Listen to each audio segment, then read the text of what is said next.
భారత్లో corona virus మళ్లీ వేగంగా విస్తరిస్తుంది. దేశవ్యాప్తంగా కోవిడ్-19 కేసులు పెరుగుతున్నాయి. కేరళ, కర్ణాటక, తమిళనాడు, మహారాష్ట్ర రాష్ట్రాల్లో కరోనా కొత్త వేరియంట్ వేగంగా వ్యాప్తి చెందుతుంది. కేంద్ర ప్రభుత్వ సంస్థ అయిన Indian SARS-CoV-2 genomics consortium data ప్రకారం దేశంలో 2 కొత్త వేరియంట్లు గుర్తించడం మరింత ఆందోళన కలిగిస్తుంది.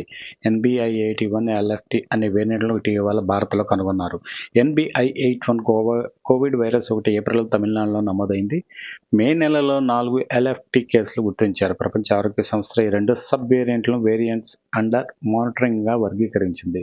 చైనా, ఆసియాలోని ఇతర ప్రాంతాల్లో కోవిడ్-19 కేసుల పెరుగుదల కొత్త వేరియంట్లు కారణమని అంటున్నారు.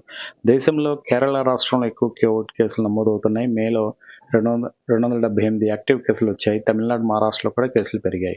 బెంగళూరులో కోవిడ్ సంబంధిత మరణం నమోదైంది. కోవిడ్తో సహా ఇతర అనారోగ్య సమస్యలతో 84 ఏళ్ల వృద్ధుడు మృతి చెందాడు. బెంగళూరులో 9 నెలల శిశువుకు కోవిడ్ పాజిటివ్ అని తెలిసింది. మహారాష్ట్రలో శనివారం 47 కొత్త కేసులు, ఆదివారం 47 కేసులు నమోదయ్యాయి. దీంతో రాష్ట్రంలో కోవిడ్ యాక్టివ్ కేసుల సంఖ్య 209కి చేరింది. రాష్ట్రంలో 4వ కోవిడ్ మరణం నమోదైంది. డయాబెటిక్ కిటియోసిడోసిస్తో 21 సంవత్సరాల వ్యక్తి థానేలో మరణించాడు. అప్రమత్తంగా ఉండాలని అధికారులు హెచ్చరిస్తున్నారు.